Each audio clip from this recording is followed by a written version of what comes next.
ચોખંડી કંસારાપોળ યુવક મંડળ ખાતે ગણેશ યાગનું આયોજન કરવામાં આવ્યું હતું, જેમાં મોટી સંખ્યામાં ભક્તો જોડાયા હતા।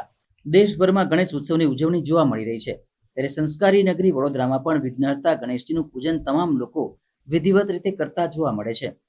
વડોદરા શહેરના ચોખંડી વિસ્તારમાં આવેલ ચોખંડી કંસારાપોળ યુવક મંડળ ખાતે છેલ્લા 75 વર્ષથી ભગવાન ગણેશજીની પૂજા અર્ચના કરવામાં આવે છે, ત્યારે આ વર્ષે તેમના દ્વારા ગણેશ યજ્ઞનું પણ આયોજન કરવામાં આવ્યું હતું, જેમાં મોટી સંખ્યામાં ભક્તો જોડાયા હતા। આ ચોખંડી કંસારાપોળ યુવક મંડળ છે અને અત્યારે આ વર્ષે અમારા 75 વર્ષ પૂર્ણ થયા છે। પહેલાં આનંદરાવ અને ગણપતરાવ કરતા હતા અને ત્યાર પછી આ અમારી ચોથી પેઢી ગણપતિ કરે છે।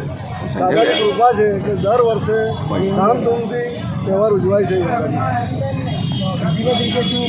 આજે અમે દાદાને ત્યાં ગણેશ યાગ રાખ્યો હતો, જે સર્વ હિન્દુ ધર્મના કલ્યાણ માટે।